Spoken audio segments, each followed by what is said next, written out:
You're waiting for someone to tell you it's okay to win. You're sitting there hoping someone will give you the green light to chase your dreams, to speak up, to take risks, to demand more from life. But here's the truth that's going to hit you hard. Nobody is coming. Nobody is going to tap you on the shoulder and say, "Now it's your time." Nobody is going to hand you a permission slip to start living the life you actually want. The permission you've been waiting for, it was always yours to give. And every day you spend waiting for someone else to approve your ambitions is another day your potential dies a slow death. This isn't about motivation. This is about liberation. Liberation from the mental prison you've built, where you need other people's approval before you can act on your own dreams. Chapter 1. Stop asking the world if you're allowed to want more. Stop asking the world if you're allowed to want more. That's where it starts. That's the disease that's been eating away at your potential for years. You've been walking around treating your ambitions like they need approval from people who aren't even living their own dreams. You've been seeking validation from people who are stuck in the same place you are. You've been asking permission from people who don't have the courage to chase what they really want. And every time you do that, you're giving away your power. You're handing over control of your life to people who have no business deciding your destiny. Think about how insane that is. You have dreams inside you that were placed there for a reason. You have visions of what your life could become. You have goals that make your heart race when you think about them. But instead of chasing them, you're looking around asking people, "Is it okay if I want this? Is it selfish if I go after that? What will people think if I try to build something bigger?" You're treating your desires like they're shameful secrets that need approval before they can see daylight. The world doesn't owe you permission to want more. And it's never going to give it to you anyway. The world is comfortable with you staying small. The world benefits when you play it safe. The world profits when you settle for less than you're capable of. So why would it encourage you to break free? Why would it push you to demand more when your mediocrity serves its purposes? You've been conditioned to believe that ambition is arrogance, that wanting more than what you have makes you greedy, that dreaming bigger than your current reality makes you unrealistic. But those are lies designed to keep you in line, designed to keep you manageable, designed to keep you from becoming the threat to mediocrity that you're capable of becoming. Your desires aren't accidents. They're signals. They're your potential trying to communicate with you. They're your soul telling you what you're capable of achieving. But you've been taught to question them, to minimize them, to apologize for them.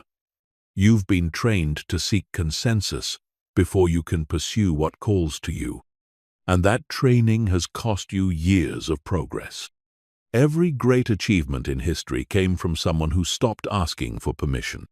Every breakthrough, every innovation, every leap forward happened because someone decided their vision mattered more than other people's comfort. They didn't wait for approval. They didn't seek validation. They didn't ask if it was okay to want something extraordinary. They just went after it. But you've been playing by different rules. You've been living like your dreams need to be democratically approved before you can pursue them. You've been acting like your goals need to pass some kind of social committee before they're legitimate. You've been waiting for someone else to tell you that yes, you're allowed to want more. Yes, you're allowed to think bigger. Yes, you're allowed to demand better from your life. Here's what you need to understand. Nobody is going to give you that permission. Not your family, not your friends, not your co-workers, not society. They're all too busy dealing with their own limitations to worry about your potential. They're too focused on their own fears to encourage your courage. They're too comfortable with the status quo to support your revolution. The permission you've been waiting for doesn't exist. It was never real. It was always an illusion. A story you told yourself to avoid the responsibility of taking action. A way to delay the uncomfortable work of actually pursuing what you want. A method of protecting yourself from the possibility of failure by never really trying. You want more? Stop asking if you're allowed to want it. You want to build something bigger?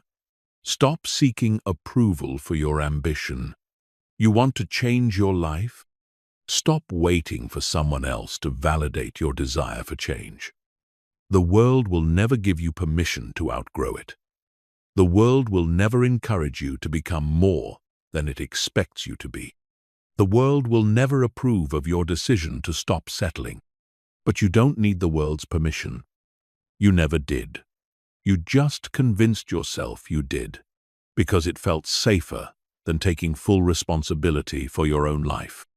It felt easier than admitting that the only thing standing between you and what you want is your willingness to act without approval. Your ambitions don't need validation. Your dreams don't need endorsement. Your goals don't need permission. They need action. They need commitment. They need you to stop asking the world if you're allowed to want more and start demanding more from yourself. Because the moment you stop seeking permission is the moment you start taking power. And power doesn't ask. Power acts. Chapter 2. Nobody is coming to save your potential. Nobody is coming to save your potential.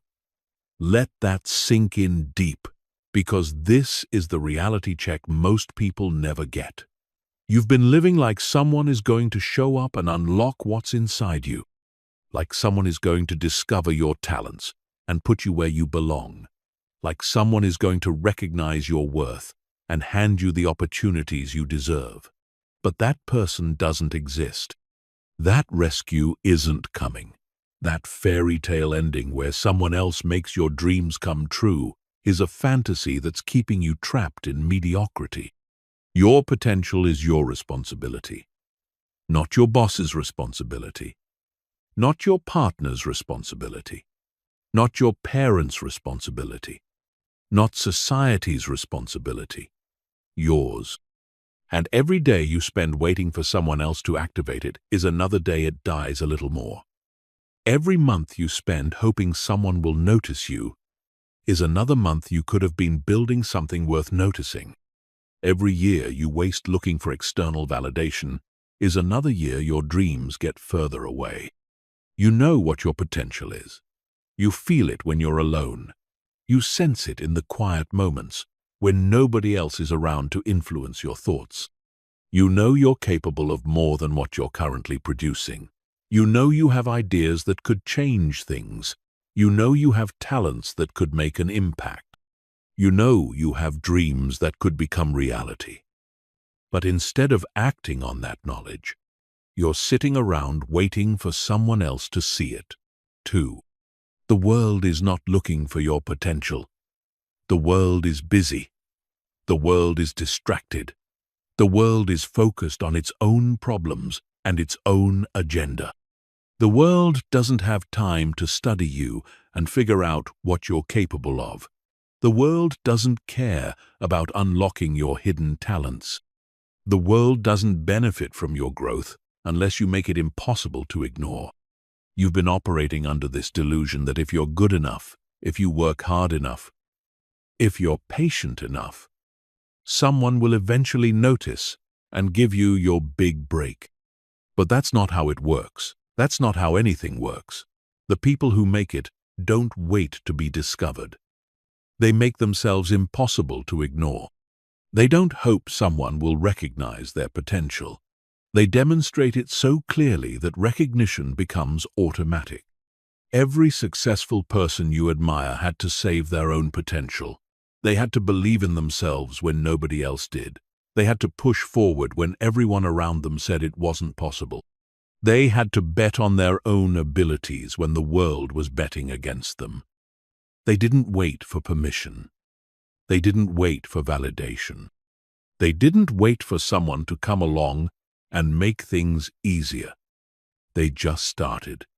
They began with what they had, where they were, with whatever resources were available. But you've been waiting for the perfect moment, waiting for the right opportunity, waiting for someone to believe in you first, waiting for conditions to improve, waiting for circumstances to align, waiting for confidence to arrive, waiting for fear to disappear, waiting for guarantees that don't exist. And while you've been waiting, others have been acting.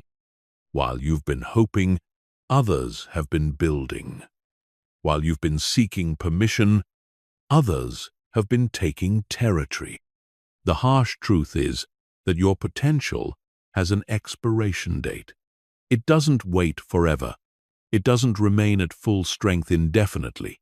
Every day you don't use it, it weakens. Every month you don't challenge it, it shrinks. Every year you don't demand more from it, it settles into something smaller than it was meant to be. Time is not neutral. Time is either working for you or against you. And if you're not actively developing your potential, time is destroying it. Nobody owes you an opportunity. Nobody owes you recognition. Nobody owes you a chance to prove yourself. The world doesn't owe you anything simply because you exist. The world doesn't owe you success simply because you have potential. The world doesn't owe you achievement simply because you've been waiting patiently for your turn. Your turn doesn't come automatically. Your turn comes when you take it. You want to save your potential? Stop waiting for someone else to do it. Stop hoping external circumstances will change. Stop expecting other people to see what you see in yourself. Start acting like your potential matters. Start treating your dreams like they're worth fighting for. Start behaving like your goals are non-negotiable. Start moving like your future depends on what you do today. Because it does. The person who's going to save your potential is looking back at you in the mirror. That person has been there all along. That person has all the power they need. That person has all the permission they need. That person has all the authorization required to start turning potential into reality. But that person has to stop waiting. That person has to stop hoping. That person has to stop asking. That person has to start doing. Your potential is not going to save itself. It's not going to develop itself. It's not going to market itself. It's not going to fight for itself. It needs you to show up. It needs you to take responsibility. It needs you to stop waiting for someone else to believe in it and start proving it's worth believing in. Because nobody is coming to save your potential. Nobody except you. Chapter 3. Your comfort zone is a prison you built yourself.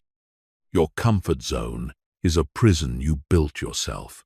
And the most dangerous part about this prison is that you hold the keys. You can leave any time you want.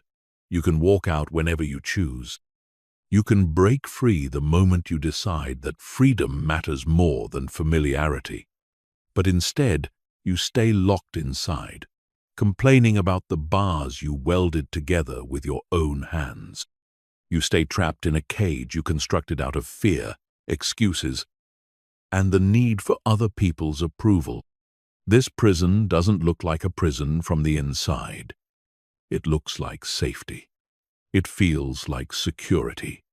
It presents itself as wisdom, as being realistic, as playing it smart, but it's a lie. What you call safety is actually stagnation. What you call security is actually surrender. What you call being realistic is actually being afraid. You've convinced yourself that staying small is responsible, that avoiding risk is mature, that never challenging yourself is the sensible way to live. But all you've done is build a comfortable coffin for your potential. Every time you chose the easy path, you added another bar to your cage. Every time you avoided a difficult conversation, you made the walls a little thicker.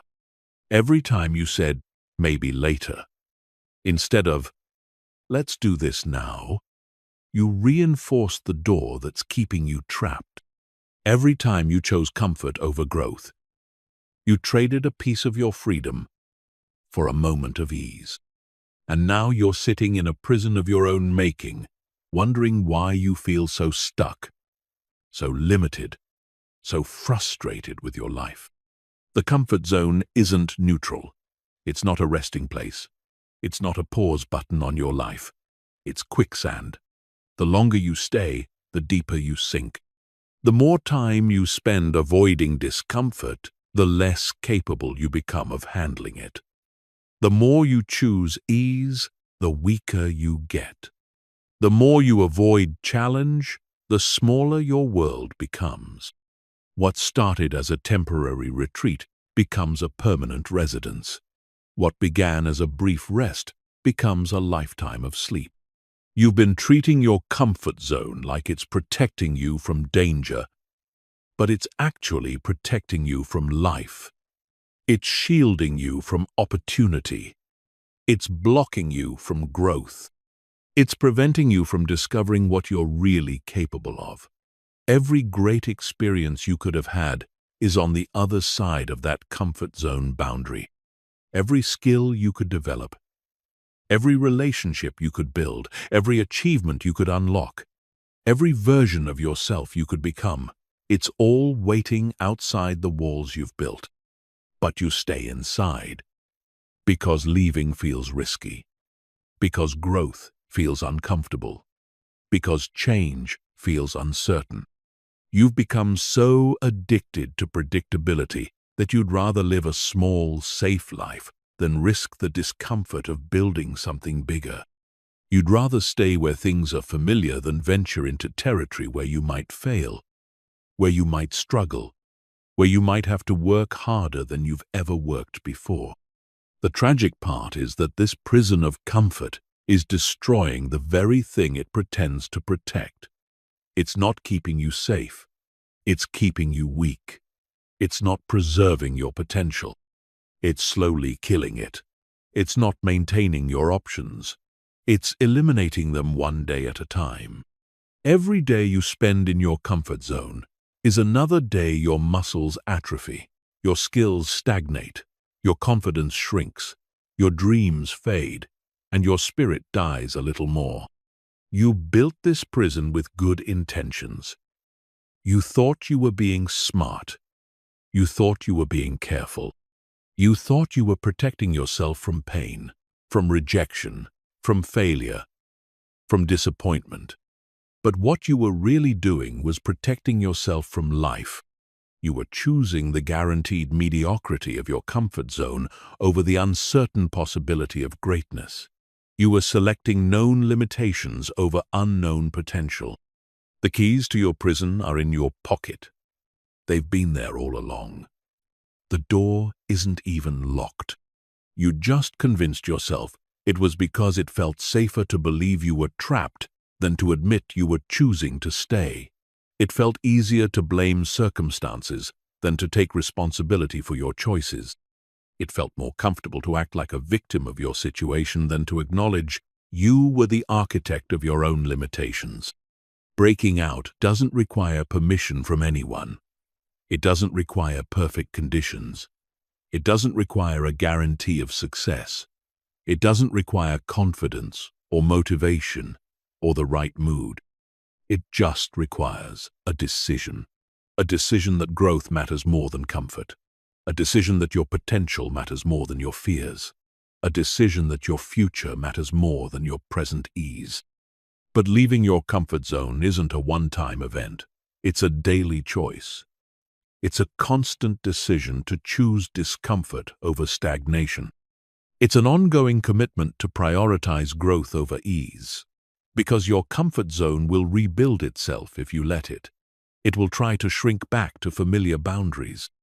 It will attempt to convince you that you've grown enough, risked enough, challenged yourself enough. It will whisper that it's time to settle back into safety. You have to consciously, deliberately, intentionally expand your boundaries every single day. You have to seek out discomfort. You have to pursue challenges. You have to volunteer for difficulties. You have to choose the harder path, not because it's fun, but because it's where your growth lives, because it's where your strength is forged, because it's where your potential gets activated. Your comfort zone is not your friend. It's not your ally. It's not your protector. It's the enemy of your potential. It's the killer of your dreams. It's the thief of your future. And the only way to defeat it is to stop feeding it. Stop choosing ease. Stop avoiding discomfort. Stop prioritizing safety over growth. Start breaking out of the prison you built with your own hands. Because freedom is waiting. Growth is waiting. Your real life is waiting. But it's all outside the walls you've been hiding behind. Chapter 4. Permission is just fear wearing a disguise. Permission is just fear wearing a disguise. That's what you need to understand. Every time you say you're waiting for permission, what you're really saying is you're afraid to act. Every time you claim you need approval, what you're really admitting is you're terrified of being responsible for your choices. Every time you insist you're not ready, what you're really confessing is you're scared of what might happen if you actually try. Permission isn't about readiness. It's not about timing. It's not about conditions. It's about fear. And you've been using the need for permission as a sophisticated way to avoid admitting you're afraid. Fear is embarrassing. Nobody wants to admit they're scared. Nobody wants to confess they're paralyzed by what might go wrong. Nobody wants to acknowledge they're frozen by the possibility of failure, rejection, or judgment. So fear puts on a costume. It dresses up as responsibility. It masquerades as wisdom. It pretends to be patience. And its favorite disguise is the need for permission. Because seeking permission sounds reasonable. It sounds mature. It sounds like you're being thoughtful and considerate. But underneath that reasonable exterior, it's just fear running the show. You're not waiting for permission because you're responsible. You're waiting because you're afraid of being held accountable for your choices. You're not seeking approval because you're considerate. You're seeking it because you're terrified of standing alone. You're not asking for validation because you're humble. You're asking because you're scared of trusting your own judgment. Permission isn't about respect for others. It's about avoiding responsibility for yourself. Think about what permission really does. It transfers responsibility from you to someone else. When someone gives you permission, they're not just saying yes to your request. They're taking on the weight of that decision. If things go wrong, you can point to them and say, "But you said I could do it." If you fail, you can blame them for encouraging you. If you succeed, you can share the credit because it was their idea too. Permission isn't about getting approval. It's about distributing risk. It's about making sure you're not alone with the consequences of your choices. But here's what seeking permission actually costs you. It costs you power. Every time you ask someone else to validate your decisions, you give them control over your life. Every time you need someone else's approval to act, you hand them the remote control to your dreams. Every time you wait for someone else to tell you it's okay to pursue what you want, you make them the boss of your destiny. You turn yourself into an employee of other people's opinions. Fear disguised as permission-seeking shows up in 1,000 different ways. You tell yourself you need more education before you can start your business, but really you're afraid of failing. You say you need to wait for your partner's full support before you pursue your dreams, but really you're afraid of disappointing them. You claim you need more experience before you can apply for that job, but really you're afraid of being rejected. You insist you need to save more money before you can take the risk, but really you're afraid of losing what you have. The disguise is convincing because it always sounds logical. There's always a rational reason why you need permission. There's always a reasonable explanation for why you're not ready. There's always a sensible justification for why you should wait. But logic isn't driving the bus. Fear is. And fear is incredibly creative when it comes to manufacturing reasons why you should stay where you are instead of moving toward what you want. You know what's interesting about fear wearing the permission disguise? It never runs out of reasons. There's always another approval you need. There's always another person whose opinion matters. There's always another condition that needs to be met. There's always another box that needs to be checked. The goalpost keeps moving because fear's job isn't to help you get ready. Fear's job is to keep you safe. And the safest place is wherever you are right now.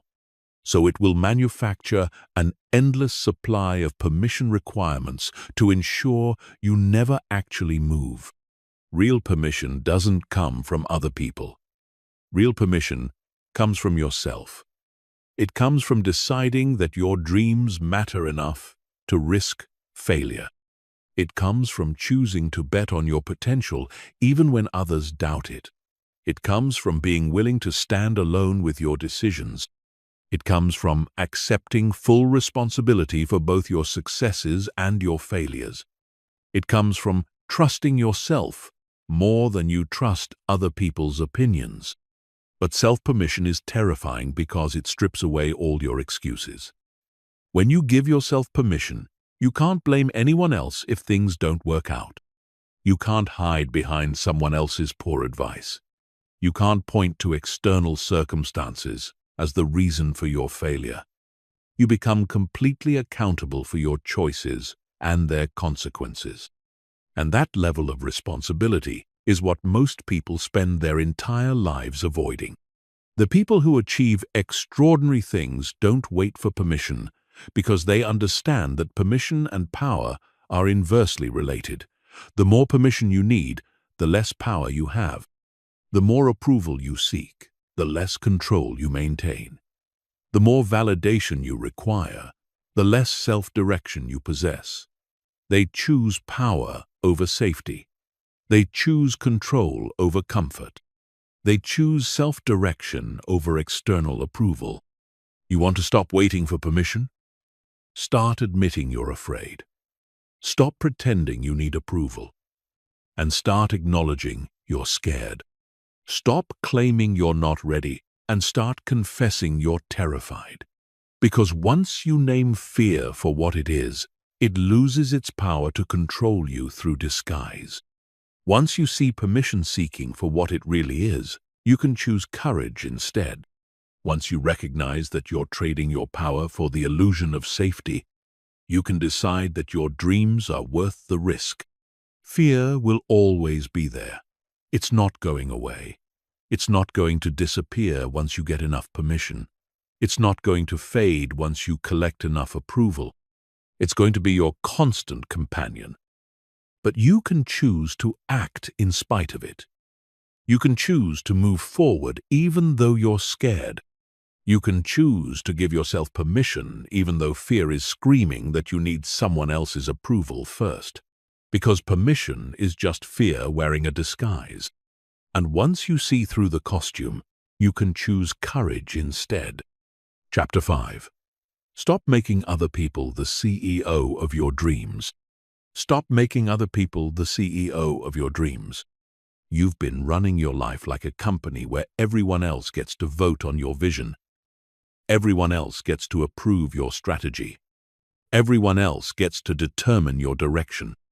You've been treating your dreams like they need board approval before they can be pursued.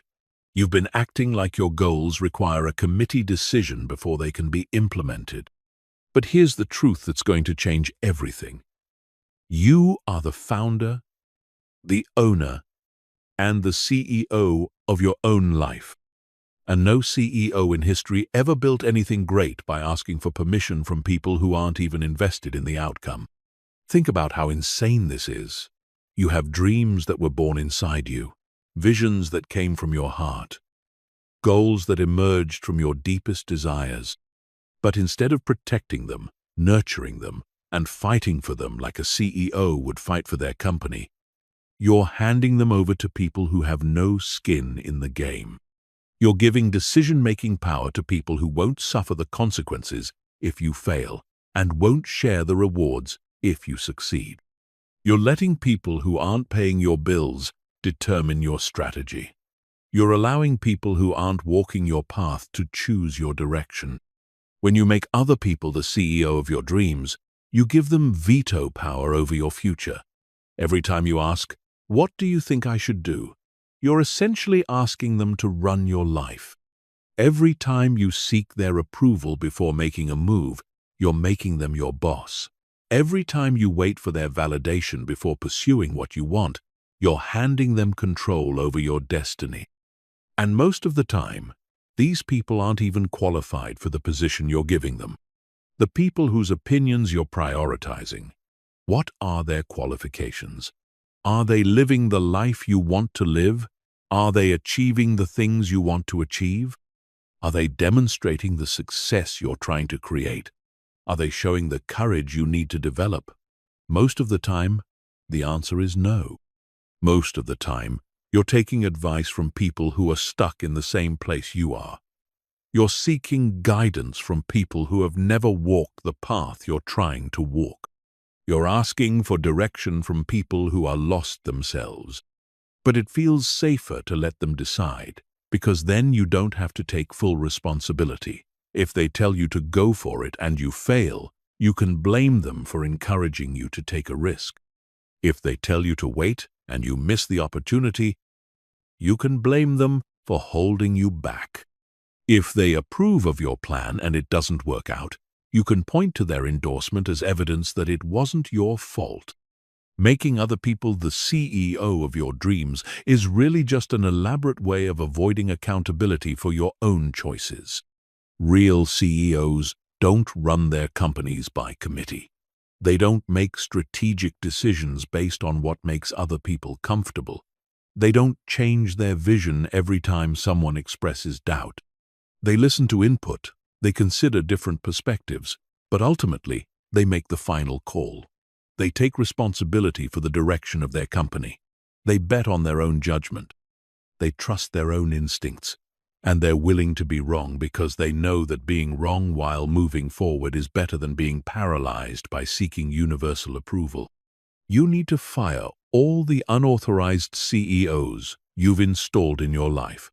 The family members who think your dreams are unrealistic. The friends who project their own limitations onto your possibilities. The colleagues who discourage risk because they're too afraid to take any themselves. The strangers on the internet whose opinions somehow carry more weight than your own intuition. The voices in your head that sound like other people but are really just your own fears speaking in their accents. Being the CEO of your dreams doesn't mean you become arrogant or stop listening to advice. It means you become selective about whose input actually matters. It means you distinguish between feedback from people who are invested in your success and opinions from people who are just comfortable with you staying where you are. It means you weight the advice of people who have what you want more heavily than the criticism of people who have never tried to achieve it. A real CEO protects their vision. They don't let every person who walks through the door redesign their business plan. They don't change their strategy every time someone expresses concern.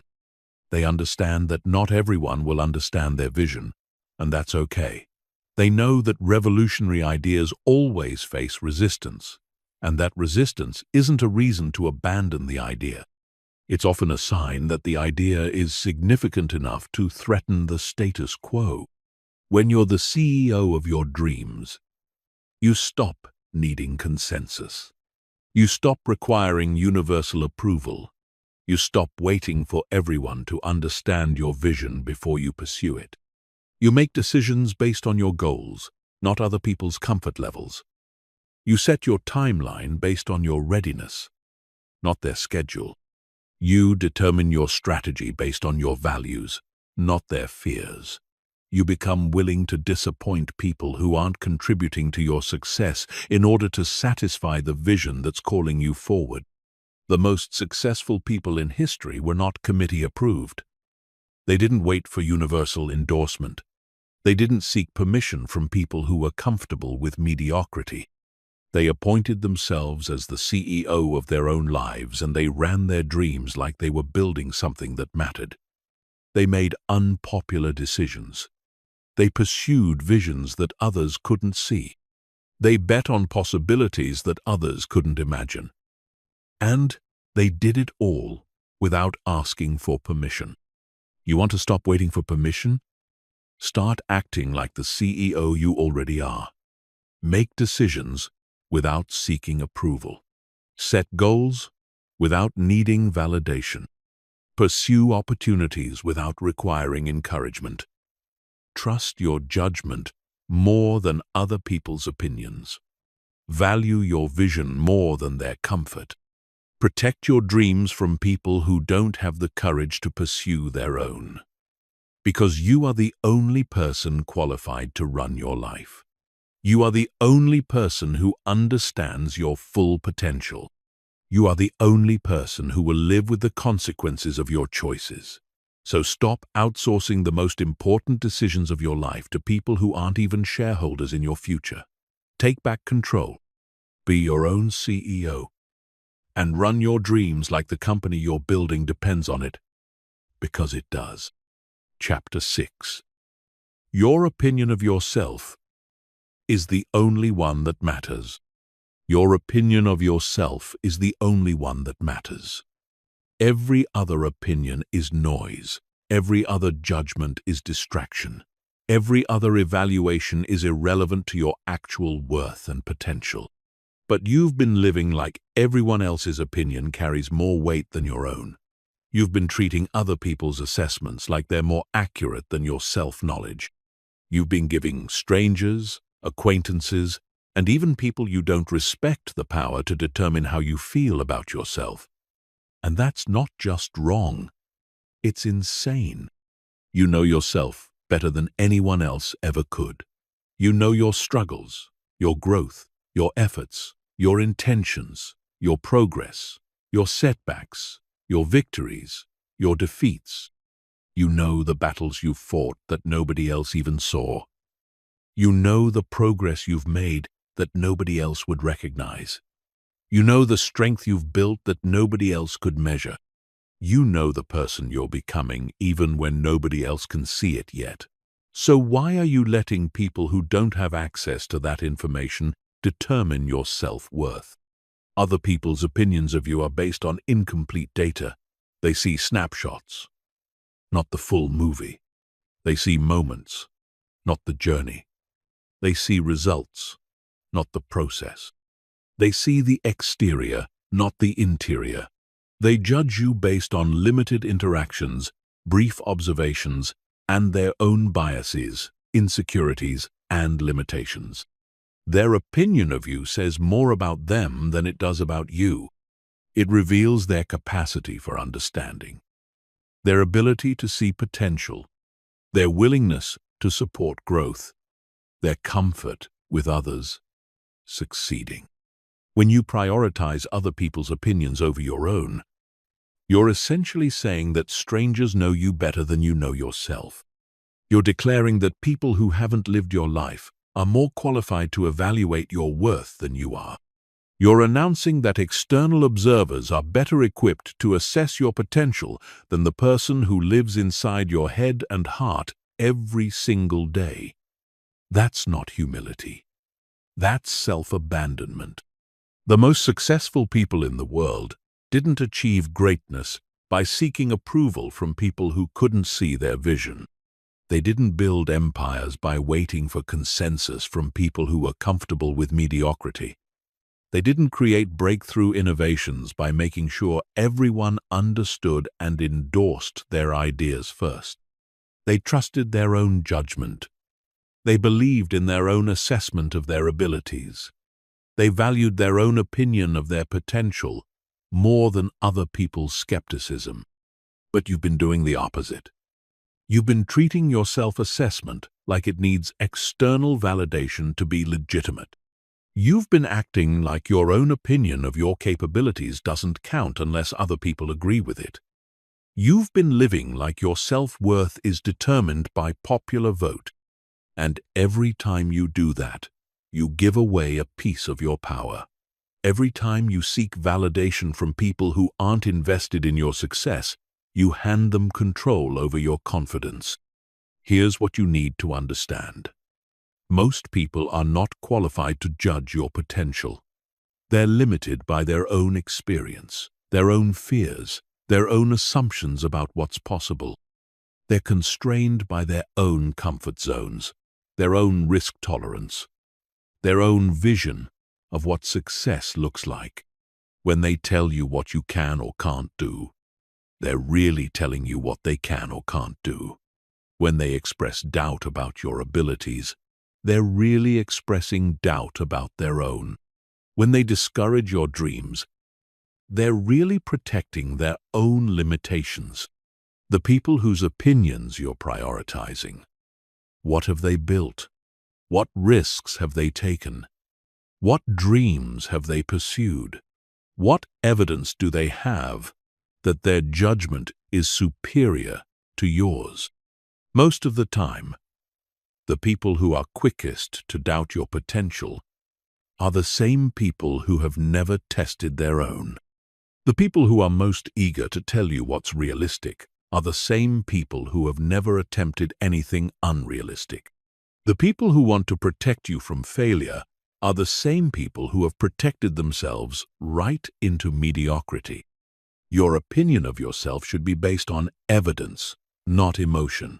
It should be rooted in your actual capabilities, your actual efforts, your actual growth, your actual potential. Not in what other people think about those things, but in what you know about them. You've been present for every moment of your development. You've witnessed every small victory, every incremental improvement, every lesson learned from failure. You have access to information about yourself that nobody else possesses. When you start valuing your own opinion more than others, everything changes. You stop seeking validation for decisions you're capable of making yourself. You stop needing approval for goals that emerge from your own heart. You stop requiring consensus for dreams that were born from your own vision. You become self-directed instead of other-directed. You become internally motivated instead of externally dependent. You become the author of your own story instead of a character in everyone else's narrative. This doesn't mean you become arrogant or stop listening to feedback. It means you become selective about whose input actually influences your self-perception. It means you distinguish between constructive criticism from people who want to see you grow and destructive criticism from people who are comfortable with you staying small. It means you weight your own assessment of your progress more heavily than other people's assessment of your position. Building a strong opinion of yourself takes work. It requires honest self-evaluation. It demands that you acknowledge both your strengths and your areas for improvement. It means celebrating your victories without needing external applause. It means learning from your failures without external condemnation. It means setting standards for yourself that aren't based on what other people expect, but on what you're actually capable of achieving. The moment you stop needing other people's approval is the moment you start building real confidence. Not the fragile confidence that crumbles when someone disagrees with you, but the solid confidence that comes from knowing yourself deeply and accurately. Not the borrowed confidence that depends on other people's validation, but the owned confidence that grows from your own assessment of your growth and potential. You want to stop waiting for permission? Start by giving yourself permission to trust your own judgment. Start by believing that your opinion of your capabilities matters more than anyone else's doubt. Start by acting like the person who knows you best, because you are. Start by treating your self-assessment like it's valid, valuable, and worthy of respect, because it is. Stop outsourcing your self-worth to people who don't have the information, the investment, or the insight to evaluate it accurately. Your opinion of yourself is the only one that matters, because you're the only one who has to live with the consequences of believing it or doubting it. You're the only one who benefits from having confidence in your abilities. You're the only one who suffers when you underestimate your potential. You're the only one who has to look in the mirror every day and decide whether you're going to bet on yourself or against yourself. Make sure that bet is based on your own informed assessment, not other people's uninformed opinions. Chapter 7. Confidence comes from action, not approval. Confidence comes from action, not approval. That's the fundamental misunderstanding that's been keeping you trapped in a cycle of seeking validation instead of building strength. You've been treating confidence like it's something other people give you through their opinions, their encouragement, their applause. But confidence isn't a gift from others. It's not a reward for good behavior. It's not a prize for meeting other people's expectations. Confidence is something you build for yourself, by yourself, through your own actions, decisions, and follow-through. Real confidence is earned through evidence. Evidence that you can handle difficult situations. Evidence that you can keep your word to yourself. Evidence that you can push through discomfort to achieve your goals. Evidence that you can learn from failure and keep moving forward. Evidence that you can trust your own judgment, even when others disagree. This evidence doesn't come from other people telling you you're capable. It comes from you proving to yourself that you're capable through consistent action. But you've been doing it backwards. You've been waiting to feel confident before you act. You've been hoping that someone else's approval will give you the confidence you need to move forward. You've been expecting that external validation will provide the internal strength required to pursue your goals. That's like waiting for muscle to develop before you start exercising. It's like expecting to get in shape before you begin working out. Confidence is the result of action, not the prerequisite for it. Every time you take action despite feeling uncertain, you build confidence. Every time you follow through on a commitment, even when you don't feel like it, you strengthen your self-trust. Every time you handle a challenge that previously would have overwhelmed you, you expand your belief in your own capabilities. Every time you do something that scares you and survive it, you prove to yourself that fear is not as powerful as you thought it was. The people you admire for their confidence didn't start out feeling confident. They started out taking action despite their uncertainty. They began with fear and moved forward anyway. They felt doubt and acted in spite of it.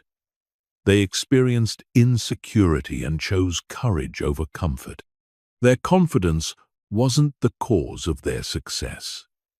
It was the effect of their consistent action in the face of uncertainty. You've been seeking confidence in all the wrong places.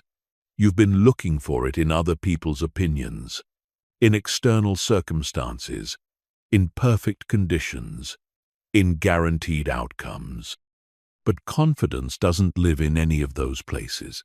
Confidence lives in your track record of handling whatever life throws at you. It lives in your history of keeping promises to yourself. It lives in your collection of experiences where you did the thing even though you weren't sure you could do it. When you wait for approval before you act, you rob yourself of the opportunity to build real confidence.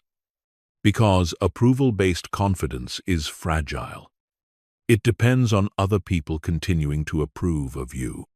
It requires constant validation to maintain itself. It crumbles the moment someone disagrees with your choices or questions your abilities. That's not confidence. That's dependence, disguised as self-assurance. Action-based confidence, on the other hand, is unshakable. It's built on a foundation of personal evidence. It's rooted in your actual experience of overcoming challenges, solving problems, and achieving goals. It doesn't need external validation because it's validated by results. It doesn't require other people's approval because it's approved by your own track record of success and recovery. The fastest way to build confidence is to start taking action before you feel ready. Do the thing that scares you. Have the conversation you've been avoiding. Apply for the job you think you're not qualified for. Start the project you're not sure you can finish. Make the commitment you're not certain you can keep. Not because you feel confident about it, but because doing it will make you more confident. Each time you act despite uncertainty, you prove to yourself that you don't need to feel ready to be ready. You demonstrate that you don't need permission to proceed. You show yourself that you can handle more than you thought you could. You expand your comfort zone not by thinking about expanding it, but by stepping outside of it. You build confidence not by waiting for it to arrive, but by creating the conditions for it to develop. Confidence is also built through competence. The more skilled you become at something, the more confident you feel about doing it. But skill isn't developed through approval. It's developed through practice. It's built through repetition, through making mistakes, through learning from failure, through gradually improving performance. Every hour you spend practicing, instead of seeking validation, is an hour invested in building genuine confidence. You want to feel confident about public speaking? Start speaking publicly, even when your voice shakes. You want to feel confident about your business idea? Start building the business, even when you're not sure it will work. You want to feel confident about your abilities? Start using your abilities, even when you're not certain of the outcome. Confidence follows action, not the other way around. The approval you've been seeking from others is really just their confidence in you. But their confidence in you is far less valuable than your confidence in yourself, because their confidence can be withdrawn at any time, for any reason, based on their mood, their circumstances, their own insecurities. Your confidence in yourself, when built through action, becomes a permanent asset that nobody can take away from you. Stop waiting for someone else to believe in you before you believe in yourself. Stop seeking permission before you prove your capabilities. Stop looking for approval before you demonstrate your worth. Start building confidence the only way it can actually be built, through consistent action in the direction of your goals. Regardless of how you feel, regardless of what others think, regardless of whether you feel ready. Confidence isn't about never feeling afraid. It's about acting despite the fear. It's not about always knowing what you're doing. It's about being willing to figure it out as you go. It's not about having all the answers. It's about being committed to finding them. It's not about feeling certain. It's about being comfortable with uncertainty while still moving forward. The confidence you're looking for is waiting for you on the other side of action. It's hiding behind the choices you've been afraid to make. It's buried under the risks you've been afraid to take. It's locked inside the challenges you've been afraid to face. But it's there. And the only way to access it is to stop seeking it in other people's approval and start building it through your own courageous action. Chapter 8. Build your own approval system and stop renting confidence. Build your own approval system and stop renting confidence. You've been living like a tenant in your own self-worth, paying monthly rent to landlords who don't even live in your building. Every time you seek someone else's approval before you feel good about yourself, you're essentially renting confidence from people who can evict you at any moment. Every time you base your self-esteem on external validation, you're giving someone else the power to raise your rent, change your terms, or kick you out entirely. It's time to stop being a renter and become the owner of your own approval system. When you rent confidence, you're always vulnerable. The landlord can decide they don't like you anymore. They can find someone else they prefer to validate. They can change their mind about your worth based on their mood, their circumstances, or their own insecurities. They can withdraw their approval without notice, without explanation, without consideration for how it affects you. And when they do, you're left scrambling to find another source of validation, another person willing to rent you the confidence you should own yourself. Renting confidence is expensive. It costs you your autonomy. It costs you your peace of mind. It costs you your self-direction. It costs you your ability to make decisions based on your own judgment. Every month, you have to pay the rent by seeking approval, by performing for validation, by modifying your behavior to maintain other people's positive opinion of you. And like any rent, it never builds equity. You never own anything. You never build lasting wealth in your own self-worth. Building your own approval system means creating internal standards that don't fluctuate based on other people's moods. It means developing a personal scorecard that measures your worth based on your own values, your own growth, your own integrity, your own effort.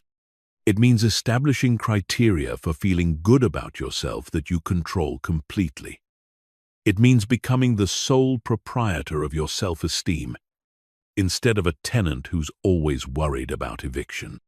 Your internal approval system should be based on things you can control. Did you keep your word to yourself today? Did you act with integrity? Did you give your best effort? Did you treat people with respect? Did you make progress toward your goals? Did you learn something new? Did you handle challenges with courage? These are the metrics that matter because they're metrics you determine, you measure, and you evaluate. When you own your approval system, you stop being emotionally dependent on people who have no responsibility to maintain your self-esteem. You stop giving away your power to people who didn't ask for it and don't know what to do with it. You stop making your mood contingent on other people's opinions. You stop living in constant fear that someone will withdraw their approval and leave you feeling worthless. Building your own system doesn't mean you become arrogant or stop caring about others. It means you become self-sufficient. It means you can receive feedback without being devastated by criticism. It means you can enjoy compliments without being addicted to them. It means you can maintain your self-worth even when people disagree with your choices. It means you can pursue your goals even when others don't understand or support them. The approval you've been seeking from others is really just confirmation that you're acceptable, that you're worthy, that you're enough. But you don't need someone else to confirm those things for you. You can confirm them for yourself through your daily actions, your character choices, your commitment to growth, your willingness to face challenges. The confirmation you're looking for externally can be generated internally through your own behavior and integrity. Owning your approval system also means accepting responsibility for maintaining it. Just like owning a home requires regular maintenance, owning your self-worth requires consistent effort. You have to regularly evaluate your progress. You have to celebrate your victories without waiting for external recognition. You have to learn from your failures without external condemnation. You have to set new goals and work toward them regardless of whether others think they're worthwhile. When you stop renting confidence, you stop living in fear of losing it. You stop walking on eggshells around people whose approval you think you need. You stop modifying your personality to maintain their positive opinion. You stop avoiding risks because you're afraid of disappointing them. You start making decisions based on your own judgment rather than their expectations. You start pursuing goals that matter to you rather than goals that impress them. The people who seem most confident are not the people who get the most approval from others. They're the people who have built the strongest internal approval systems. They know what they stand for. They know what they value. They know what constitutes success for them personally. They know what behaviors align with their character, and they use those internal standards to evaluate their performance rather than depending on external validation. Building your own approval system takes time and practice. You have to train yourself to notice when you're seeking external validation and redirect that energy toward internal evaluation. You have to develop the habit of asking yourself, "Am I proud of how I handled that?" instead of, "What do others think about how I handled that?" You have to learn to celebrate your own victories and learn from your own mistakes without needing external commentary. Your approval system should be fair, but not soft. It should acknowledge your efforts while still pushing you toward growth. It should recognize your progress while still challenging you to improve. It should be compassionate about your failures while still holding you accountable for your choices. It should be your toughest critic and your most loyal supporter, because both roles are necessary for genuine development. The goal isn't to become indifferent to other people's opinions. The goal is to become selective about which opinions you allow to influence your self-perception. The goal is to value input from people who know you well, who want the best for you, who have demonstrated wisdom in their own lives. The goal is to filter out noise from people who are projecting their own limitations, insecurities, or agenda onto your situation. Stop paying rent for confidence you should own. Stop giving other people control over your self-worth. Stop making your emotional well-being dependent on external validation. Build your own approval system based on your own values, standards, and goals. Become the owner of your own confidence, because when you own it, nobody can take it away from you. When you own it, nobody can raise the rent. When you own it, you never have to worry about eviction. And when you own it, you can finally stop living like a tenant in your own life. Chapter 9. Fear is the price you pay for dreams you're not willing to fight for. Fear is the price you pay for dreams you're not willing to fight for. Every dream comes with a bill, and that bill is fear. Fear of failure, fear of judgment, fear of rejection, fear of the unknown, fear of success, fear of responsibility. The bigger the dream, the higher the price. The more significant the goal, the more intense the fear. But here's what you need to understand. Fear isn't trying to stop you from pursuing your dreams. Fear is trying to determine how badly you want them. It's the universe's way of asking, are you serious about this? Or are you just fantasizing? You've been treating fear like it's a sign that you shouldn't pursue your dreams. You've been interpreting anxiety as evidence that you're on the wrong path. You've been using uncertainty as an excuse to turn back.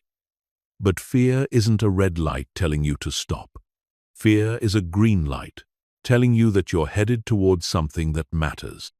If your dreams don't scare you, they're not big enough. If your goals don't make you nervous, they're not worthy of your potential.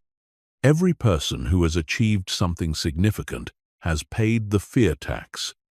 They didn't eliminate fear. They moved forward despite it. They didn't wait for courage to arrive. They acted courageously while feeling afraid. They didn't postpone their dreams until fear disappeared. They pursued their dreams while fear was screaming at them to quit. The difference between successful people and everyone else isn't the absence of fear. It's the willingness to pay the fear tax without complaining about the price. But you've been trying to negotiate with fear. You've been waiting for it to offer you a discount. You've been hoping it will go away if you wait long enough. You've been looking for a coupon, a sale, a better deal. But fear doesn't negotiate. Fear doesn't give discounts. Fear doesn't offer payment plans. Fear demands full payment up front, in cash. No credit accepted. And if you're not willing to pay, you don't get access to the dreams on the other side. The fear you're feeling isn't punishment for wanting more. It's not a sign that you're being unrealistic. It's not evidence that you should lower your expectations. Fear is the cover charge for the club where extraordinary people hang out. It's the admission fee to the arena where great things happen. It's the toll you pay to drive on the highway that leads to your potential. And everyone who wants to travel that road has to pay the same price. When you refuse to pay the fear tax, you're essentially saying that your comfort is more important than your dreams.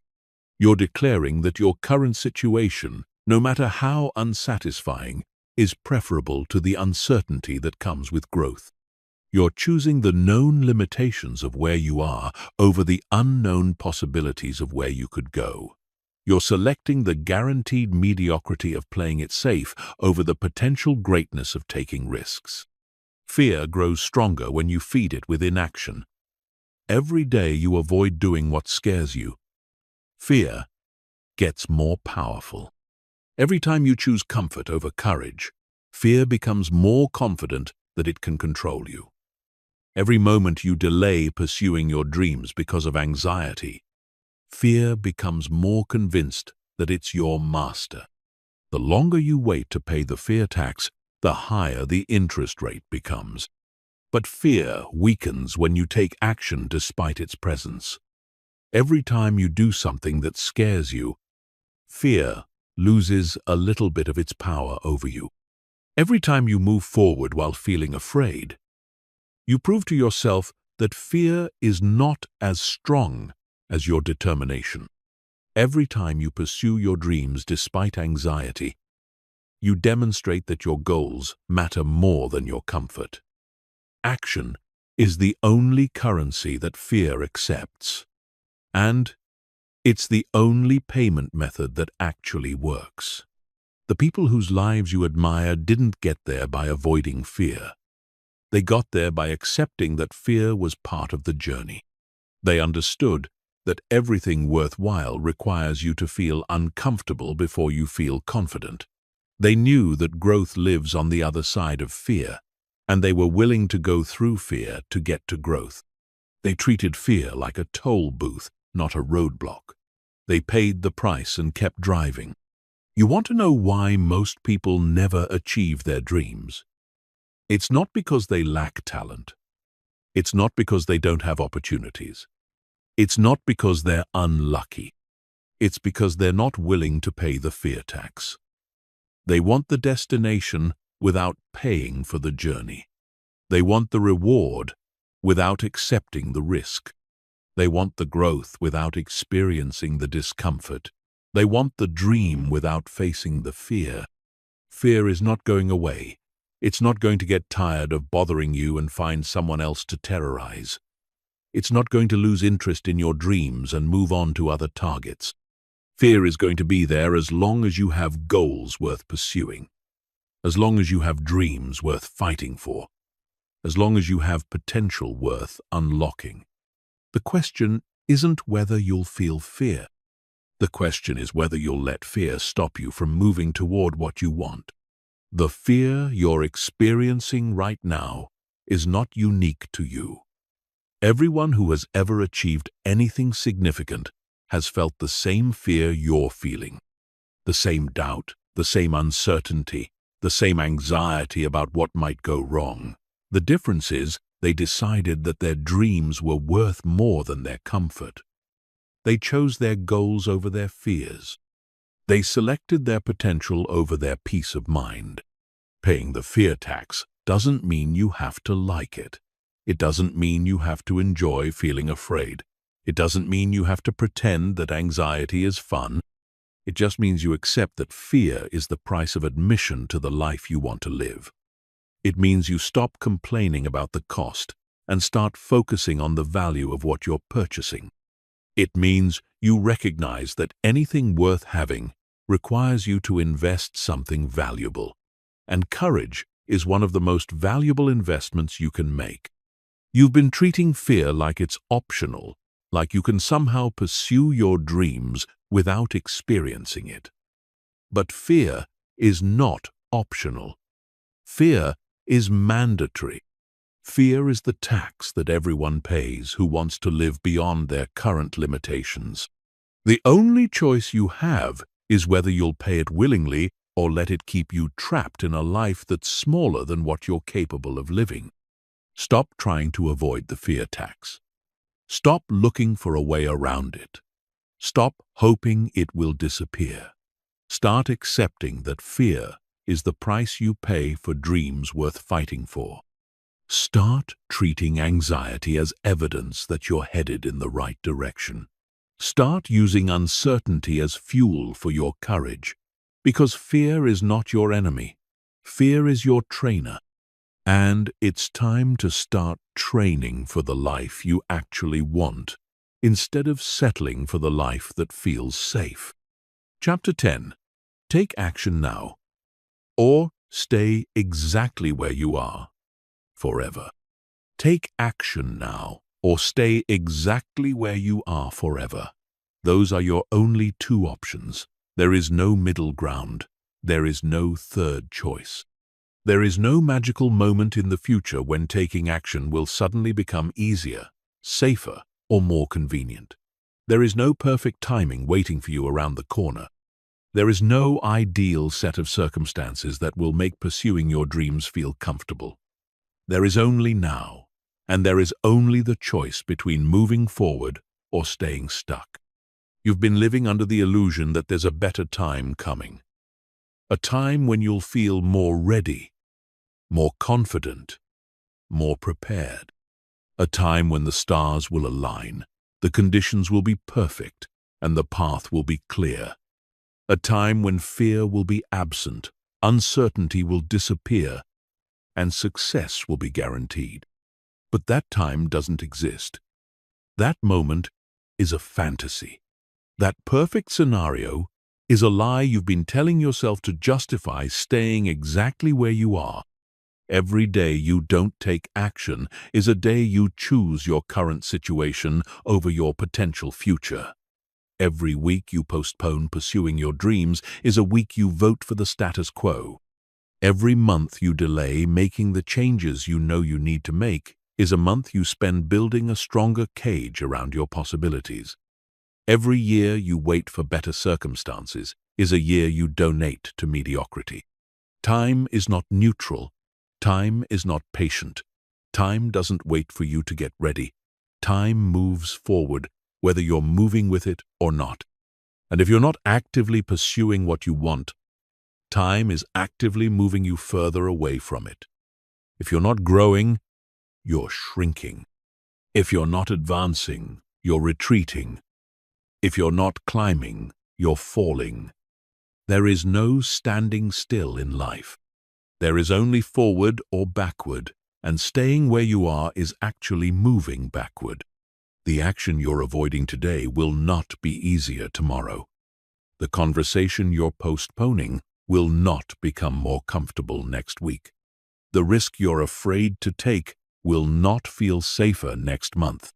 The decision you're delaying will not become clearer next year. In fact, the opposite is true. The longer you wait, the more difficult action becomes. The more you delay, the stronger your resistance grows. The more you postpone, the more reasons you find to keep postponing. You know what you need to do. You've known for months, maybe years. You're not lacking information.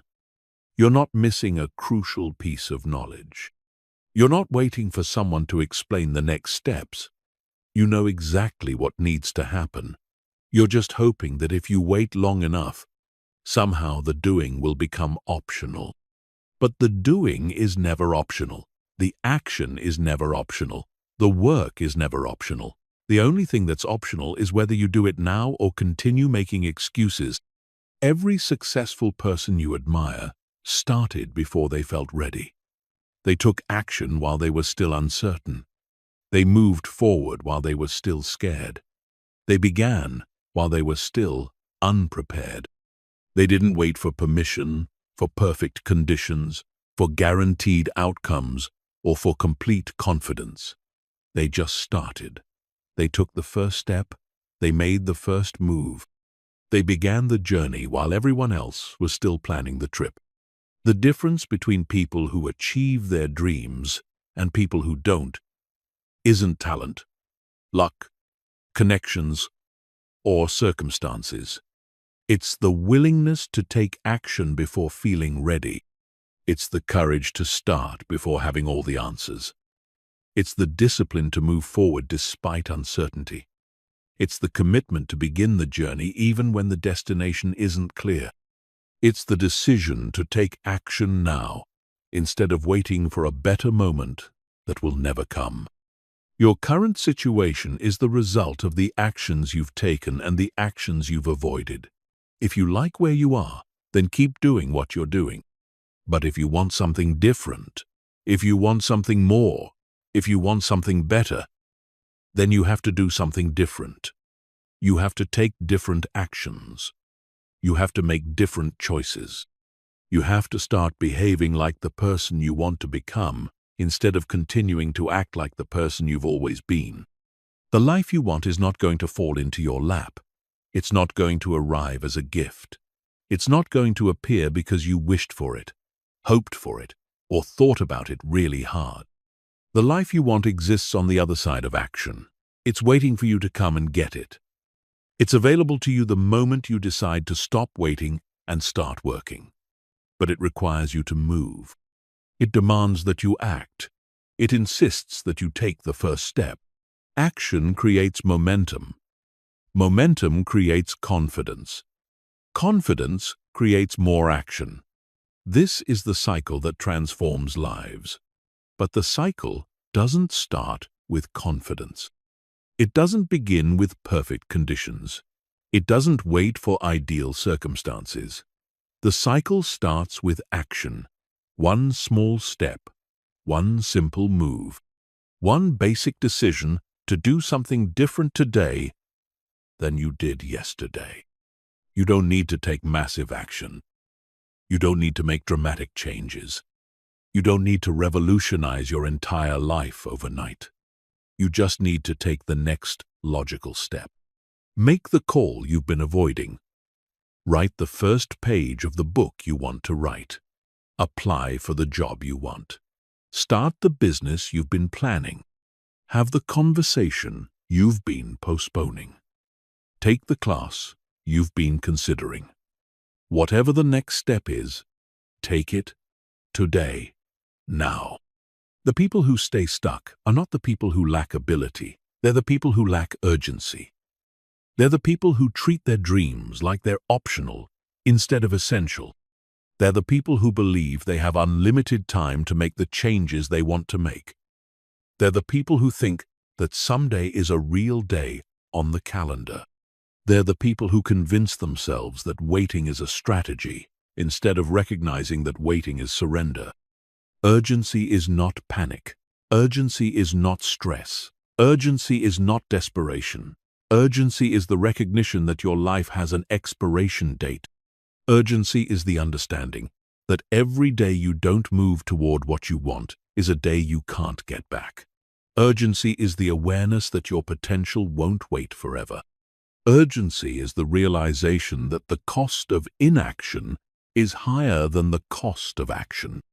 You have two paths in front of you: the path of action and the path of inaction, the path of courage and the path of comfort, the path of growth and the path of stagnation, the path that leads to the life you want, and the path that keeps you exactly where you are.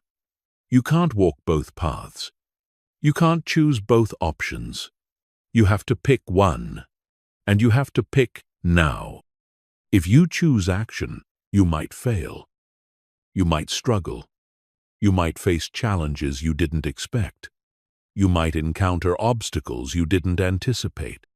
But you might also succeed beyond your wildest dreams. You might discover capabilities you didn't know you had. You might create a life that exceeds your current imagination.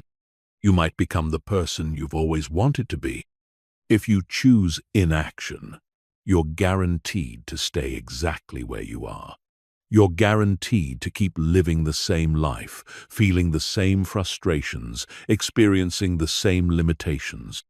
You're guaranteed to look back with regret, wondering what could have been if you had just found the courage to try. You're guaranteed to spend your life wondering what if, instead of knowing what is. The choice is yours, but it's not a choice you can postpone indefinitely. Every day you delay is a day you choose. Every moment you hesitate is a moment you decide. You're not avoiding the choice by not choosing. You're making the choice to stay where you are. You're selecting the path of inaction. You're voting for the status quo. Take action now, or stay exactly where you are forever. The clock is ticking. The moment is here. The choice is yours. What's it going to be? Chapter 11. The world rewards those who move without permission. The world rewards those who move without permission. Look around you. Every company you buy from, every leader you follow, every innovator you admire, every entrepreneur who built something from nothing. None of them waited for the world to give them permission to start. None of them asked for approval before they began building their empires. None of them sought consensus before they pursued their vision. They saw an opportunity. They had an idea. They felt a calling. And they moved. They didn't wait for validation. They created it through their actions. The biggest rewards in life, the highest levels of success, the most meaningful achievements, they all go to people who are willing to act without authorization. People who are comfortable being first, being different, being misunderstood. People who don't need the safety of following someone else's blueprint. People who are brave enough to write their own rules instead of waiting for someone else to hand them a rule book.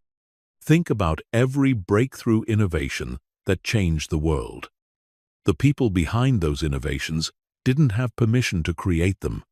They didn't have approval from experts who said their ideas would work. They didn't have endorsement from authorities who validated their vision. Most of the time, they had the opposite. They had criticism, doubt, skepticism, and people telling them their ideas would never work. But they moved anyway. They built anyway. They created anyway. And the world eventually rewarded them for their courage. The permission seekers never create anything revolutionary. They never build anything extraordinary. They never achieve anything remarkable. Because revolutionary ideas don't get committee approval. Extraordinary achievements don't come from following conventional wisdom. Remarkable success doesn't result from doing what everyone else thinks you should do. The biggest rewards go to people who are willing to be wrong, to fail, to be criticized, to be misunderstood, all in service of something they believe in. But you've been playing it safe.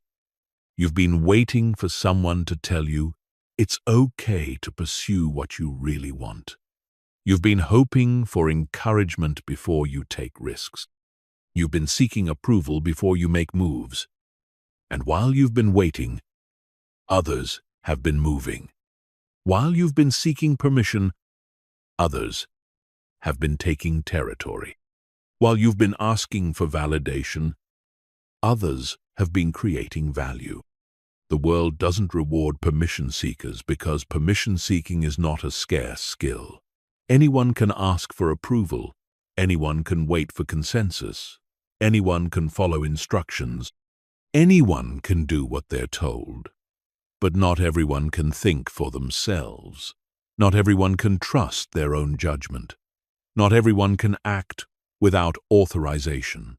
Not everyone can move without permission. That's why the people who can do these things are rewarded disproportionately. Scarcity creates value, and the ability to act without permission is scarce. The willingness to trust your own judgment is rare. The courage to pursue your vision without validation is uncommon. The strength to stand alone when necessary is unusual. These qualities are valuable precisely because most people don't have them. Most people are followers, not leaders. Most people are order takers, not decision makers. Most people are permission seekers, not permission givers. The market rewards people who solve problems, create value, and take initiative. It doesn't reward people who wait for instructions. It doesn't compensate people who need constant guidance.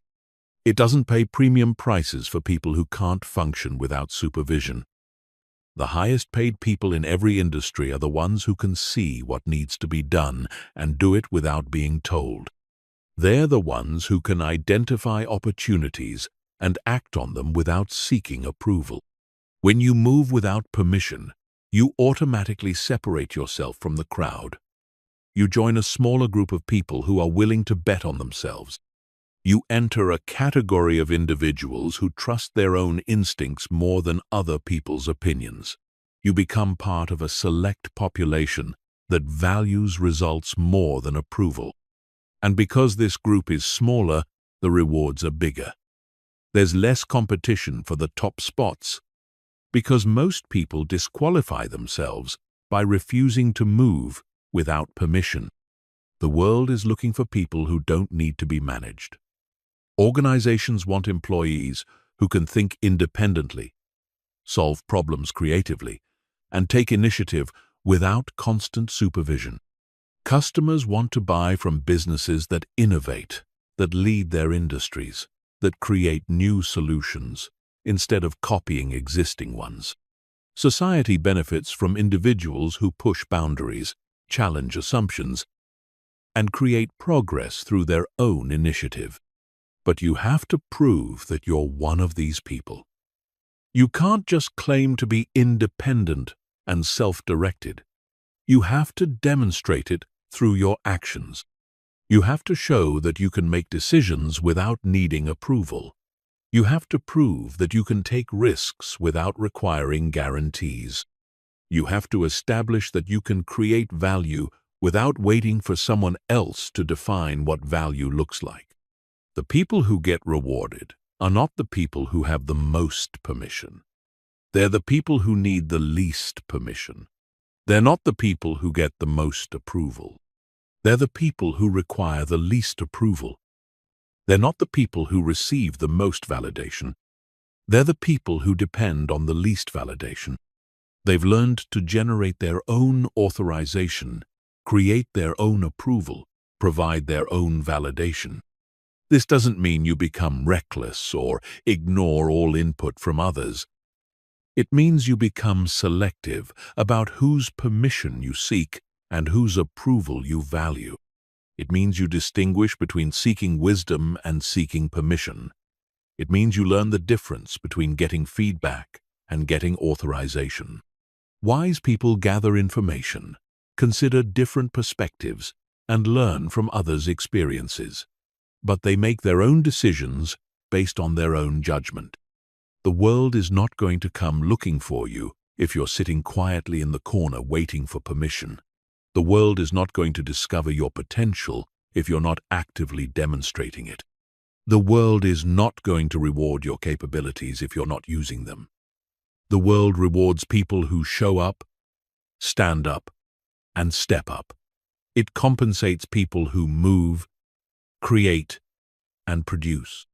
It values people who act, build, and deliver. Every day you wait for permission is another day someone else takes action without it. Every week you spend seeking approval is another week someone else spends creating results. Every month you delay while hoping for validation is another month someone else uses to build something valuable. They're not smarter than you. They're not more talented than you. They're not luckier than you. They're just more willing to move without permission. The permission you think you need doesn't exist. The approval you're waiting for isn't coming. The validation you're seeking is not required. What's required is action. What's needed is initiative. What's valuable is the willingness to move forward without external authorization. The world is waiting for people who don't wait. The market rewards people who don't seek permission to participate in it. You want to be rewarded? Stop asking for permission and start taking action. Stop seeking approval and start creating value. Stop waiting for validation and start producing results.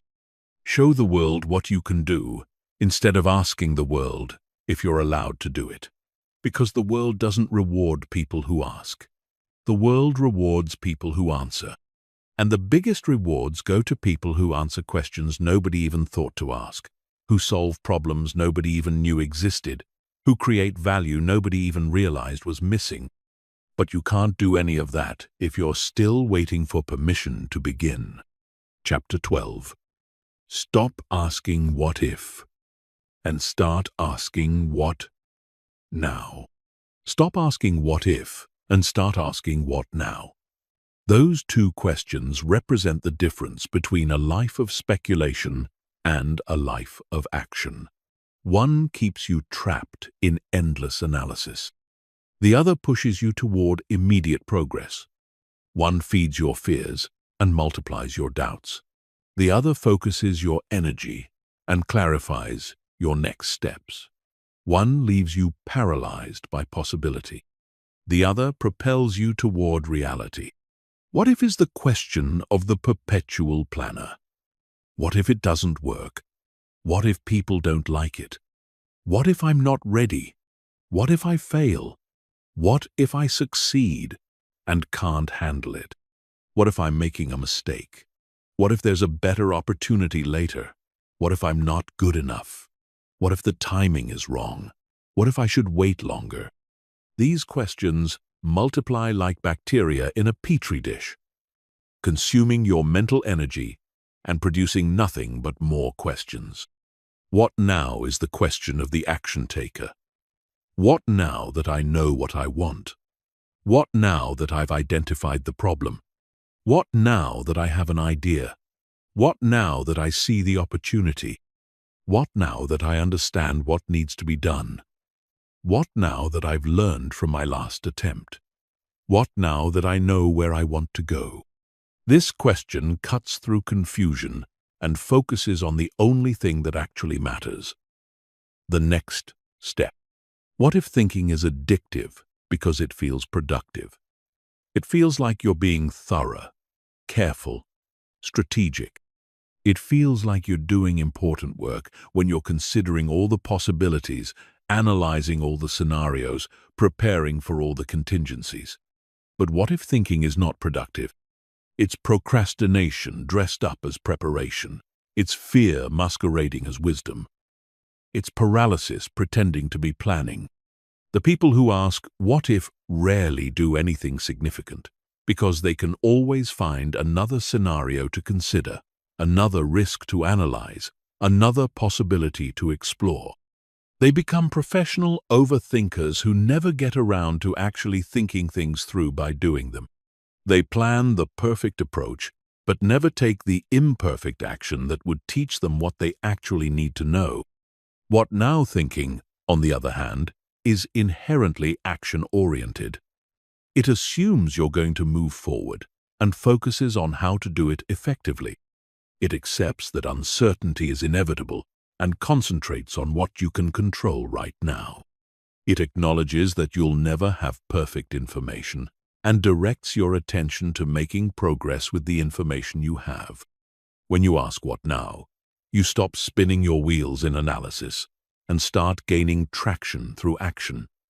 You stop trying to predict the future and start creating it.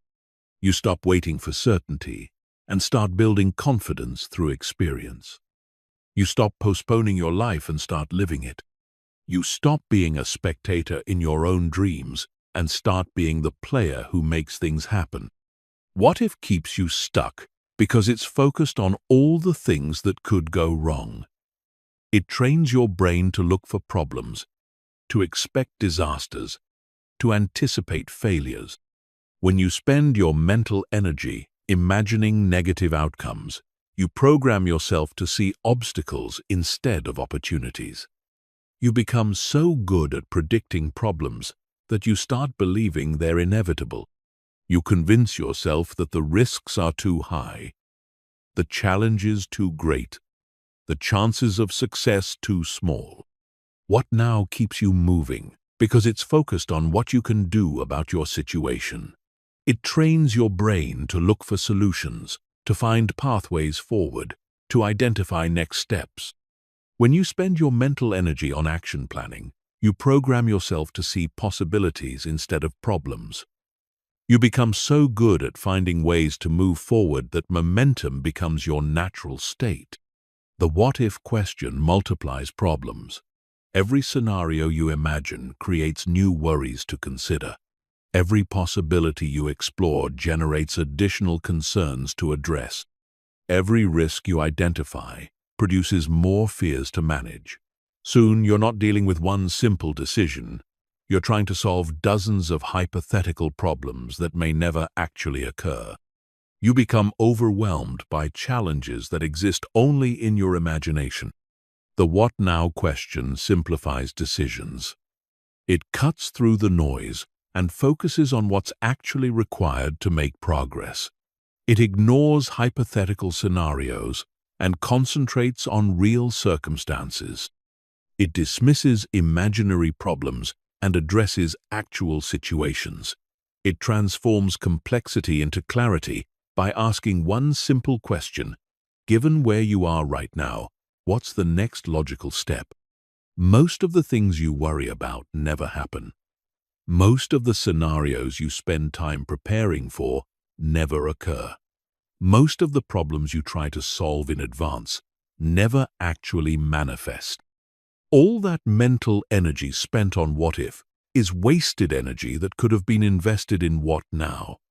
All the time spent imagining problems is time that could have been used solving real challenges and creating actual results. Successful people are not people who never face problems. They're people who are really good at solving problems as they arise. They don't waste time trying to predict every possible difficulty. They spend their time building the skills, resources, and relationships they need to handle whatever comes up. They focus on becoming the kind of person who can figure things out rather than trying to figure everything out in advance. What now thinking builds confidence because it's based on your actual ability to handle real situations. Every time you successfully navigate a challenge, you prove to yourself that you can handle whatever comes next. Every time you solve a problem, you demonstrate that you're capable of finding solutions. Every time you take action despite uncertainty, you build evidence that you don't need perfect information to make progress. What if thinking destroys confidence because it's based on imaginary scenarios where everything goes wrong? The more time you spend visualizing failure, the more real failure becomes in your mind. The more energy you invest in expecting problems, the less confidence you have in your ability to handle them. You train yourself to see yourself as a victim of circumstances rather than as someone who can influence circumstances. You want to stop waiting for permission? Stop asking what if, and start asking what now. Stop wasting mental energy on scenarios that may never happen, and start focusing on actions you can take today.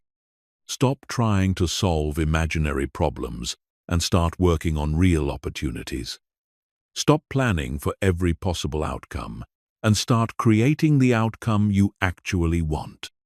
The shift from what if to what now is the shift from fear-based thinking to power-based thinking. It's the shift from victim mentality to victor mentality. It's the shift from reactive living to proactive living. It's the shift from being controlled by circumstances to controlling circumstances. It's the shift from waiting for life to happen to making life happen. Right now, you have a choice. You can spend the next hour asking what if and generate a list of reasons why you shouldn't pursue your goals. Or you can spend the next hour asking what now and take at least one concrete step toward what you want. You can analyze hypothetical problems or solve real challenges. You can imagine failure or create success. You can think about acting or actually act. What if will keep you exactly where you are, spinning in circles, paralyzed by possibilities, overwhelmed by options. What now will move you forward, step by step, building momentum, creating progress, transforming dreams into reality. The choice is yours, but choose quickly. Because while you're asking what if, someone else is asking what now. And they're taking the opportunities you're thinking about taking. Chapter 13. Your potential expires if you don't use it. Your potential expires if you don't use it. It's not a permanent asset that sits safely in your account collecting interest. It's not a renewable resource that regenerates automatically. It's not a gift that waits patiently for you to unwrap it. Your potential is perishable. It has an expiration date. And every day you don't exercise it, develop it, challenge it, and express it, it gets weaker. Every month you leave it unused, it atrophies. Every year you ignore it, it diminishes. And one day, if you continue to neglect it, it will expire completely. You've been treating your potential like it's guaranteed to be there whenever you decide you're ready to use it. Like it's a savings account that will maintain its value regardless of how long you leave it untouched. Like it's a skill that will remain sharp even if you never practice it. Like it's a muscle that will stay strong even if you never exercise it. But that's not how potential works. Potential requires activation. It demands expression. It needs to be used or it starts to disappear. Think about athletes who have natural talent but never train. Their potential doesn't wait around forever. Their bodies adapt to inactivity. Their reflexes slow down. Their skills deteriorate. Their competitive edge disappears. By the time they decide they want to get serious about their sport, years of potential have been lost. The window of opportunity has narrowed. The path to excellence has become longer and more difficult. The same thing happens with your mental, creative, and professional potential. If you have the ability to build a business but never start one, that entrepreneurial potential doesn't stay fresh indefinitely. Market conditions change. Technology advances. Opportunities shift. Your knowledge becomes outdated. Your network grows stale. Your risk tolerance decreases. Your energy diminishes. What seemed possible at 25 becomes much harder at 45. Not because you're less capable, but because you allowed your potential to expire through neglect. Your potential has been trying to get your attention for years. It shows up as ideas that excite you, opportunities that call to you, dreams that won't leave you alone, visions that make your heart race. It manifests as restlessness when you're settling for less than you're capable of. It appears as frustration when you're not using your gifts. It emerges as dissatisfaction when you're living below your capabilities. These are not random feelings. They're messages from your potential telling you it's ready to be expressed. But you've been ignoring these messages. You've been postponing these calls to action. You've been treating these invitations to grow like they're suggestions rather than urgent requests. You've been acting like your potential will wait indefinitely for you to get around to using it. Meanwhile, your potential has been getting weaker, quieter, less insistent. It's been giving up on trying to motivate you because you've trained it to believe you're not serious about activation. The tragedy is not that you might fail if you pursue your potential. The tragedy is that you might succeed beyond your wildest dreams. But you'll never know because you never tried. The tragedy is not that you might face challenges if you stretch yourself. The tragedy is that you might discover capabilities you never knew you had. But they'll remain hidden because you chose comfort over growth. The tragedy is not that pursuing your potential might be difficult. The tragedy is that not pursuing it guarantees a life of regret. Every day you wait to use your potential is a day you can't get back. Every month you spend in jobs that don't challenge you is a month of unused capacity. Every year you live below your capabilities is a year of wasted possibility. Time is the most unforgiving element in the equation of potential. It doesn't pause while you get ready. It doesn't slow down while you build confidence. It doesn't wait while you seek permission. It just moves forward. And if you're not moving with it, you're falling behind.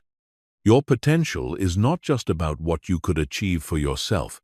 It's about what you could contribute to the world. It's about the problems you could solve, the value you could create, the lives you could impact, the innovations you could produce. When you let your potential expire, you're not just cheating yourself. You're cheating everyone who could have benefited from what you were capable of contributing. You're depriving the world of whatever unique gift you were meant to share. The people who make the biggest impact in the world are not necessarily the people who started with the most potential. They're the people who were most committed to actualizing whatever potential they had. They didn't wait for perfect conditions. They didn't postpone until they felt completely ready. They didn't delay until all their fears disappeared. They started developing their potential while they still had it, while it was still fresh, while it was still possible to grow it into something significant. You know what your potential looks like. You can feel it when you're alone with your thoughts. You sense it in your dissatisfaction with mediocrity. You recognize it in your dreams about what could be possible. You hear it in the voice that asks, "What if you actually tried?" You see it in your envy of people who are doing what you wish you were doing. Your potential has been showing itself to you for years. The question is, what are you going to do about it? Using your potential doesn't require a perfect plan. It doesn't demand ideal circumstances. It doesn't need guaranteed outcomes. It just needs activation. It needs you to start somewhere, with something, today. It needs you to take the first step, even if you can't see the whole staircase. It needs you to begin developing it before it expires from neglect.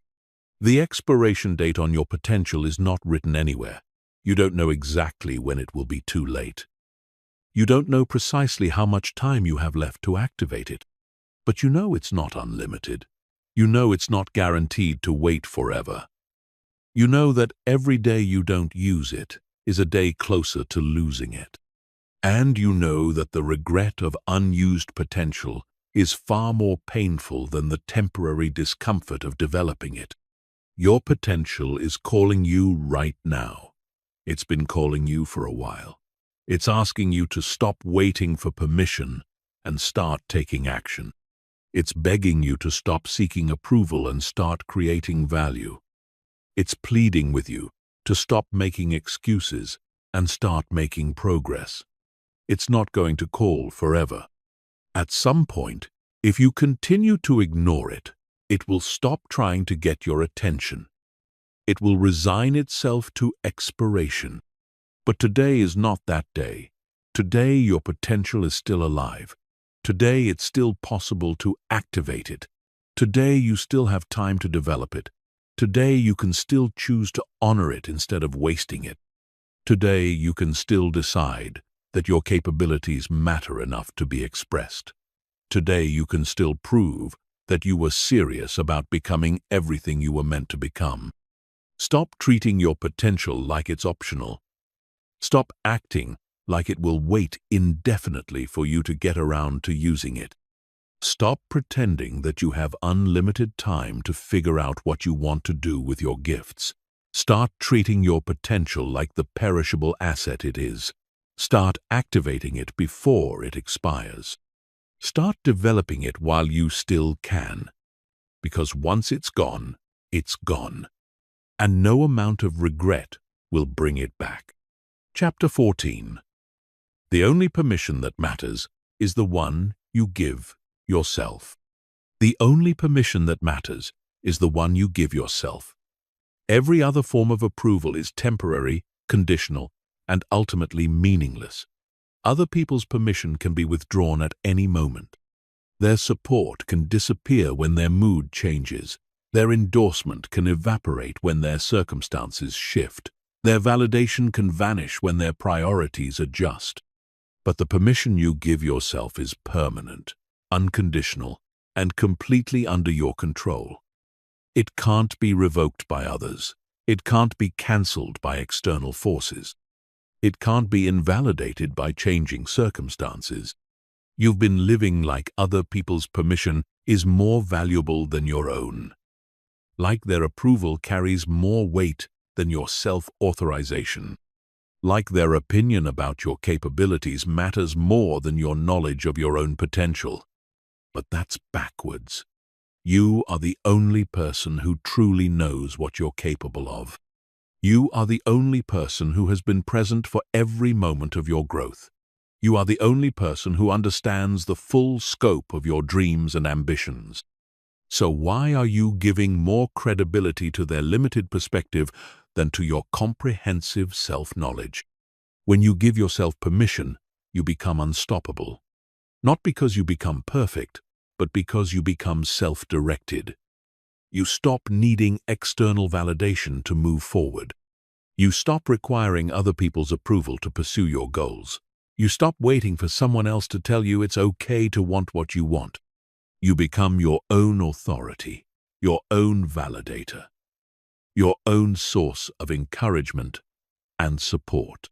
Self-permission is not arrogance. It's not the belief that you're better than everyone else or that you don't need anyone else. Self-permission is the recognition that you have the right to pursue your dreams without needing consensus from people who aren't living your life. It's the understanding that you're qualified to make decisions about your own future. It's the acceptance that you don't need external authorization to act on your own ambitions. The permission you give yourself should be based on honest self-assessment, not delusional thinking. It should be grounded in realistic evaluation of your current capabilities and your potential for growth. It should acknowledge your strengths while also recognizing areas where you need development. But it should not be dependent on other people's assessment of those same qualities. You can seek input, gather feedback, and learn from others' perspectives. But the final decision about what you're capable of pursuing should be yours. When you wait for other people's permission, you give them veto power over your dreams. Every person whose approval you seek becomes a potential roadblock to your progress. Every individual whose validation you require becomes a gatekeeper to your goals. Every authority figure whose endorsement you need becomes a limiting factor in your growth. You transform from the author of your own story into a character waiting for someone else to write the next chapter. Self-permission eliminates all those external dependencies. It removes other people from the approval process of your own life. It makes you the sole decision-maker about what you're going to pursue, when you're going to pursue it, and how you're going to go about it. It doesn't mean you ignore good advice or dismiss valuable feedback. It means you make the final call about what advice to follow and what feedback to implement. The people whose permission you've been seeking, what qualifies them to make decisions about your life? Are they living the kind of life you want to live? Are they achieving the things you want to achieve? Are they demonstrating the success you're trying to create? Are they taking the risks you need to take? If not, then their permission is not worth seeking. If they're not walking the path you want to walk, their opinion about your journey is not particularly valuable. Self-permission requires courage, because it makes you fully responsible for your choices and their consequences. When someone else gives you permission and things don't work out, you can blame them for encouraging you to take a risk. When you give yourself permission and face challenges, you can't point fingers at anyone else. You have to own the outcome, learn from the experience, and make better decisions going forward. That level of responsibility is scary, but it's also empowering. Most people avoid self-permission because they're afraid of being wrong. They're afraid of making mistakes, facing criticism, or dealing with failure. But being wrong while taking action is better than being right while taking no action. Making mistakes while pursuing your dreams is better than making no mistakes while abandoning your dreams. Facing criticism while building something meaningful is better than avoiding criticism while building nothing at all. The permission you give yourself doesn't have to be perfect. It doesn't have to be based on complete information or guaranteed outcomes. It just has to be sincere. It has to come from a genuine belief that your dreams are worth pursuing, your goals are worth fighting for, and your potential is worth developing. It has to be rooted in the understanding that you have the right to want more from your life and the responsibility to work toward getting it. Self-permission is renewable. If you give yourself permission to try something and it doesn't work out, you can give yourself permission to try something else. If you authorize yourself to pursue one path and it leads to a dead end, you can authorize yourself to explore a different route. Unlike external permission, which often comes with conditions and limitations, self-permission is flexible, adaptable, and always available when you need it. When you become skilled at giving yourself permission, you also become better at respecting other people's self-permission. You stop trying to control what others do with their lives because you're focused on what you're doing with yours. You stop needing others to validate your choices because you're confident in your own decision-making process. You stop seeking approval from people who should be seeking their own permission to pursue their own dreams. The world is full of people waiting for permission that will never come. They're waiting for their parents to approve of their career choices. They're waiting for their friends to support their ambitious goals. They're waiting for their colleagues to encourage their innovative ideas. They're waiting for society to validate their unconventional dreams. They're waiting for authorities to endorse their revolutionary concepts. They'll be waiting forever because that permission doesn't exist. But you don't have to wait. You don't need anyone's approval to start pursuing what matters to you. You don't need external validation to begin developing your potential. You don't need other people's permission to create the life you want to live. The only permission you need is the permission you give yourself. And that permission is available to you right now, in this moment, for any dream you're ready to pursue. Stop asking the world for permission to live your life. Stop seeking approval from people who aren't qualified to give it. Stop waiting for validation from individuals who don't understand your vision. Start giving yourself permission to want what you want, to pursue what calls to you, to become who you're meant to be. Because the only permission that matters is the one you give yourself, and you've been qualified to give that permission all along. Chapter 15. Start today, or spend forever explaining why you didn't. Start today, or spend forever explaining why you didn't. Those are your two options. There is no third choice. There is no middle ground. There is no way to avoid this decision indefinitely. You will either take action today, or you will spend the rest of your life creating increasingly elaborate explanations for why you never got started. You will either begin the journey toward your dreams now, or you will become an expert at justifying why the journey was impossible. Every day you delay starting is another day you have to explain. Every week you postpone beginning is another week added to your story of why it couldn't happen. Every month you avoid taking the first step is another month of excuses you'll have to manufacture. Every year you spend not pursuing what you really want is another year of your life that you'll have to account for with reasons, justifications, and explanations for your inaction. The excuses you're creating now will become the regrets you carry later. The reasons you're giving yourself for not starting will transform into the disappointments you live with permanently.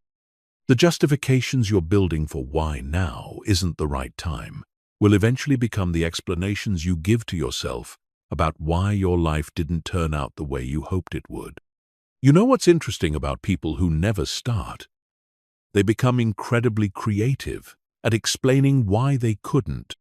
They develop sophisticated theories about timing, circumstances, resources, and conditions. They build complex narratives about why their situation was uniquely difficult. They construct elaborate justifications for why their dreams weren't realistic. They become master storytellers when it comes to explaining their inaction, but they never become anything else because they never start. The people who start, on the other hand, don't need to explain anything. Their results speak for themselves. Their achievements tell their story. Their progress provides their justification. They don't need elaborate excuses because they have simple evidence. They began, they worked, they persisted, they achieved. Their explanations are straightforward because their actions were consistent. Starting today doesn't mean you have to be perfect. It doesn't mean you have to have everything figured out. It doesn't mean you have to feel completely ready or totally confident.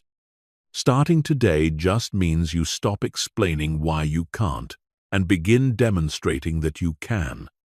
It means you stop talking about obstacles and start navigating around them. It means you stop focusing on what's missing and start working with what you have. The longer you wait to start, the more reasons you'll find not to start. The more you delay, the more obstacles you'll discover. The more you postpone, the more problems you'll identify. It's not that these reasons, obstacles, and problems don't exist. They do, but they exist whether you start today or start next year. The difference is that if you start today, you begin solving them. If you start next year, you spend another year accumulating more of them. Time is not going to solve your problems for you. Waiting is not going to make your dreams easier to achieve. Delay is not going to improve your circumstances. If anything, time makes things more difficult. Markets change. Opportunities disappear. Competition increases. Your energy decreases. Your willingness to take risks diminishes. Your window of possibility narrows. What seems achievable today becomes increasingly difficult tomorrow. You've been treating starting like it's an event that requires perfect conditions. But starting is not an event. It's a decision. It's a choice you make to begin moving in the direction of what you want, regardless of conditions. It's a commitment to stop explaining why you can't and start proving that you can. It's a declaration that your dreams matter more than your excuses. The most successful people in history didn't start when conditions were perfect. They started when conditions were imperfect and worked to improve them. They didn't wait for all their questions to be answered. They started with partial information and gathered more as they went. They didn't postpone until fear disappeared. They started while afraid and developed courage through action. Every moment you spend crafting reasons why you can't start is a moment you could spend taking actions that move you forward. Every hour you invest in building justifications for delay is an hour you could invest in building progress toward your goals. Every day you dedicate to explaining why now isn't the right time is a day you could dedicate to making now the right time. Your future self is watching the choices you make today. That future version of you will either thank you for starting or resent you for waiting. They'll either be grateful that you found the courage to begin despite your fears, or they'll be disappointed that you let those fears stop you from pursuing what mattered most. They'll either respect you for taking action despite uncertainty, or they'll question why you needed perfect certainty before you were willing to try. The explanations you give for not starting today will sound different in 10 years. The reasons that seem so compelling now will appear trivial later. The obstacles that seem insurmountable today will look manageable with the wisdom of hindsight. The fears that feel so real now will seem irrational when viewed from the perspective of time. But by then, it will be too late to go back and make a different choice. You don't get credit for good intentions. You don't earn rewards for elaborate plans. You don't receive recognition for detailed explanations of why you couldn't start. The world doesn't care about your reasons. The market doesn't compensate you for your excuses. Life doesn't give you points for having valid justifications for inaction. Results are the only currency that matters, and results only come from starting. Starting today means accepting that you'll make mistakes. It means acknowledging that you'll face challenges you don't expect. It means recognizing that the path will be different from what you imagine. But it also means giving yourself the opportunity to learn, grow, adapt, and overcome. It means positioning yourself to benefit from unexpected opportunities, discover hidden strengths, and develop capabilities you didn't know you had. The people who spend forever explaining why they didn't start become experts at one thing: justification.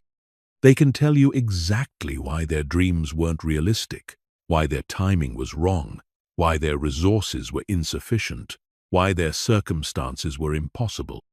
They become authorities on all the reasons why success wasn't possible for them.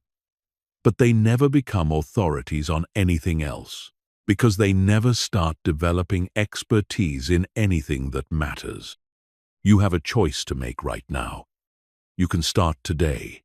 Take the first step, begin the journey, initiate the process. Or you can add today to the list of days you'll eventually have to explain. You can make today the day your story of achievement begins, or you can make it another day in your story of delay. You can use today to start building something meaningful, or you can use it to build another excuse. The world doesn't need more people who are excellent at explaining why they never tried. The world needs more people who are willing to try, to start, to begin, to take action despite uncertainty.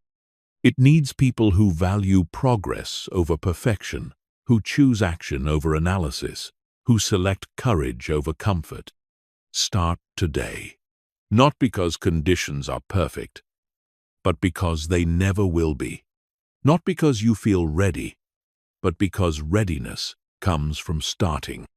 Not because success is guaranteed, but because failure to start guarantees nothing but regret. Not because it will be easy, but because explaining why you didn't will be harder. Start today, or spend forever explaining why you didn't. The choice is yours, but you have to choose now.